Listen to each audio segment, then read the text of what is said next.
What is it about coaching that intrigues you? What is it you love? Do you want to go through my psychoanalysis? Yes and yes. Coaching. Look, I am currently a broadcaster and a podcast host of multiple podcasts, and really just enjoying those things. The coaching thing, Channing and RJ, I would. You could. Well, we're waiting. There's a part of you, and it's a very, very small part of me that misses playing. Like, so I was not going to make a video on this because, well, the playoffs are happening. Something more important is occurring in the NBA community. But after seeing this constant news continuing to pop up on my timeline, I caved in. I was weak, I tell ya. Weak! But being the responsible NBA journalist that I am,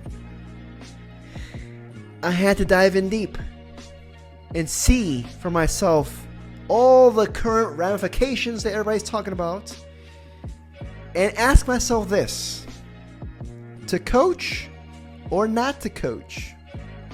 Cue the intro, please.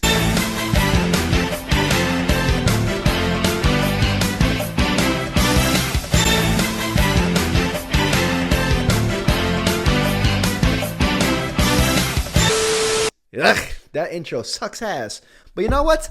Welcome to the Dirty Bucket, where you can always coach for us as long as you're not signed to Clutch Sports. If you enjoyed the video, please like and subscribe. I can't say that enough. Thank you. So this is not a LeBron James hateration. I respect the man and all that fun stuff. He's number 2 all time.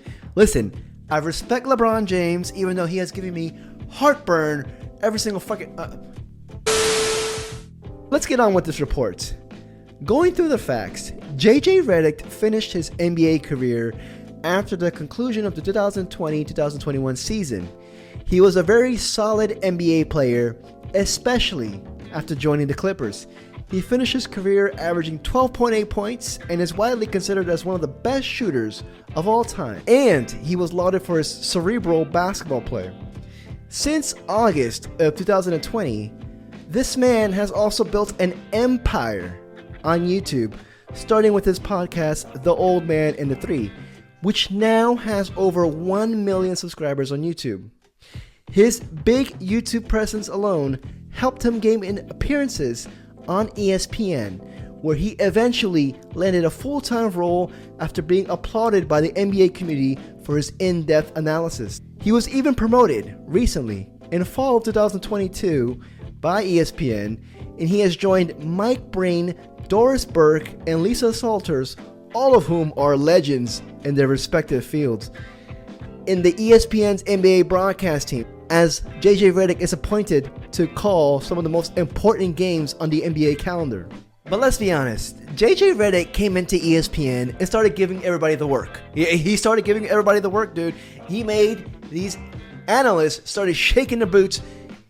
I think the thing that you can say is that once JJ joined, he was one of the new wave's faces where his analysis was very detailed, very analytical, but also he backed it up by actually knowing the game, you know what I mean? And he exposed some of these so-called analysts on ESPN for their casual viewing. He made Mad Dog. There's some dude on ESPN named Mad Dog. I don't know, he probably has rabies, I don't know, but he made Mad Dog tucking his tail in between his own legs. Bob Cousy couldn't dribble with his left hand. Bob Cousy changed the game. Chris Paul didn't change the game. Bob Cousy won championships when there were 8 teams in the NBA and you had to win 2 playoff series. As of late, Mad Dog now only drinks out of doggy bowls on ESPN. He also made Big Perk, Kendrick Perkins, everybody's favorite analyst,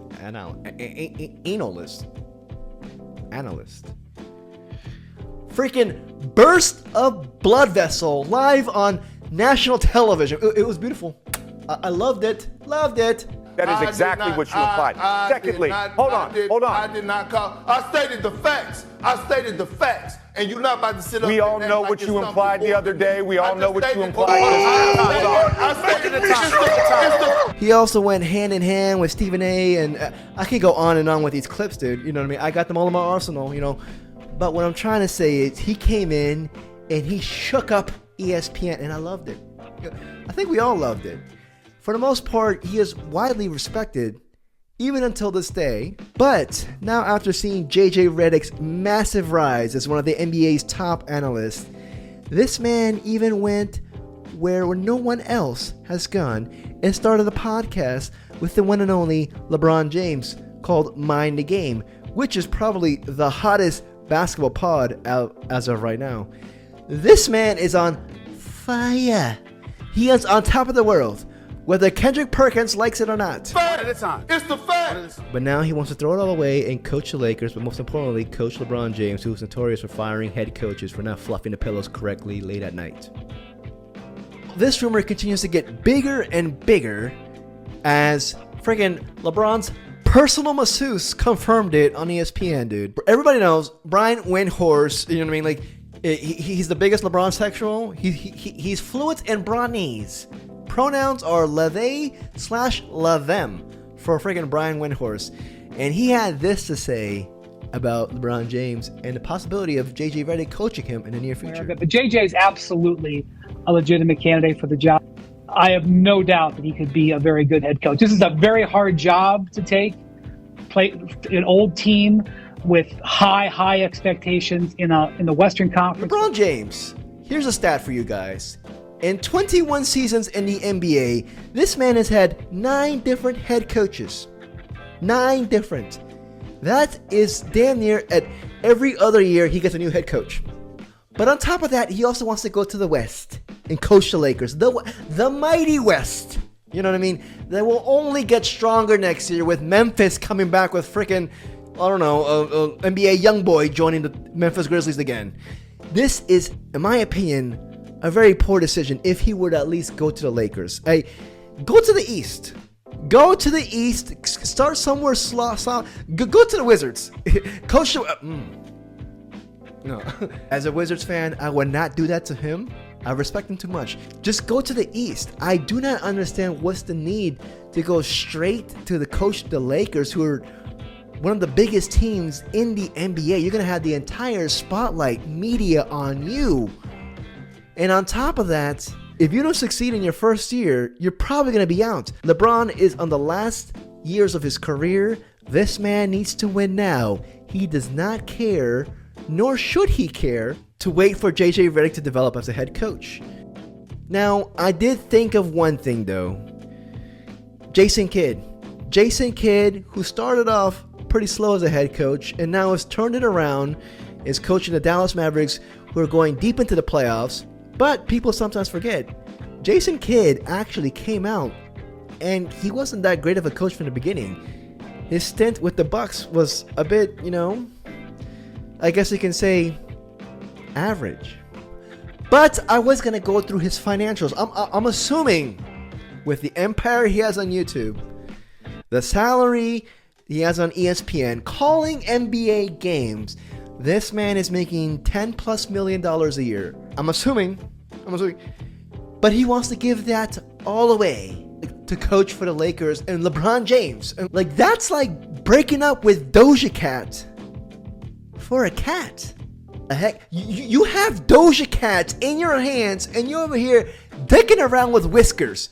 Leave Whiskers out of this and stick with Doja Cat. You won. You got it. And I get it. His passion, his love for the game wants to evolve. I understand that. But I also feel like he should wait for a better opportunity to arise. Gain more experience. This man's not even in his 40s yet. But people are accusing JJ Redick of being a LeBron stan, always defending LeBron James on every single aspect of any debate. People saying that he's on the Clutch Sports payroll, which is a bit funny to me. I mean, he could be, I don't know. Leaving that aside, obviously these two have developed a relationship in their podcast. And who's to say that the relationship didn't, develop off the air in the cameras?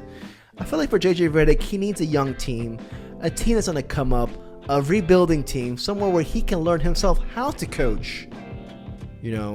I can't think of a first-year head coach who had immense success, which is what LeBron James, and not just LeBron James, the entire Lakers fan base, community, franchise is going to expect of him in his first year. And granted, we all know LeBron's going to be coaching, for the most part, half of the plays with JJ Redick. Now, is JJ Redick's ego going to allow that? There's a lot of things where I feel like JJ Redick can definitely, learn from. But at the end of the day, I respect JJ Redick and what he brings to the table regarding his NBA analysis, even though he is very skewed towards LeBron these days. I don't know why, dude. I'll investigate that in the near future if that continues to get bigger. But yeah, let me know what you guys think. Is JJ Redick making a terrible decision by at least being very interested in this Lakers job position? I say so, but I could be wrong. If you enjoyed the video, please like and subscribe. I can't say that enough. Until next time, in the next report, peace, y'all.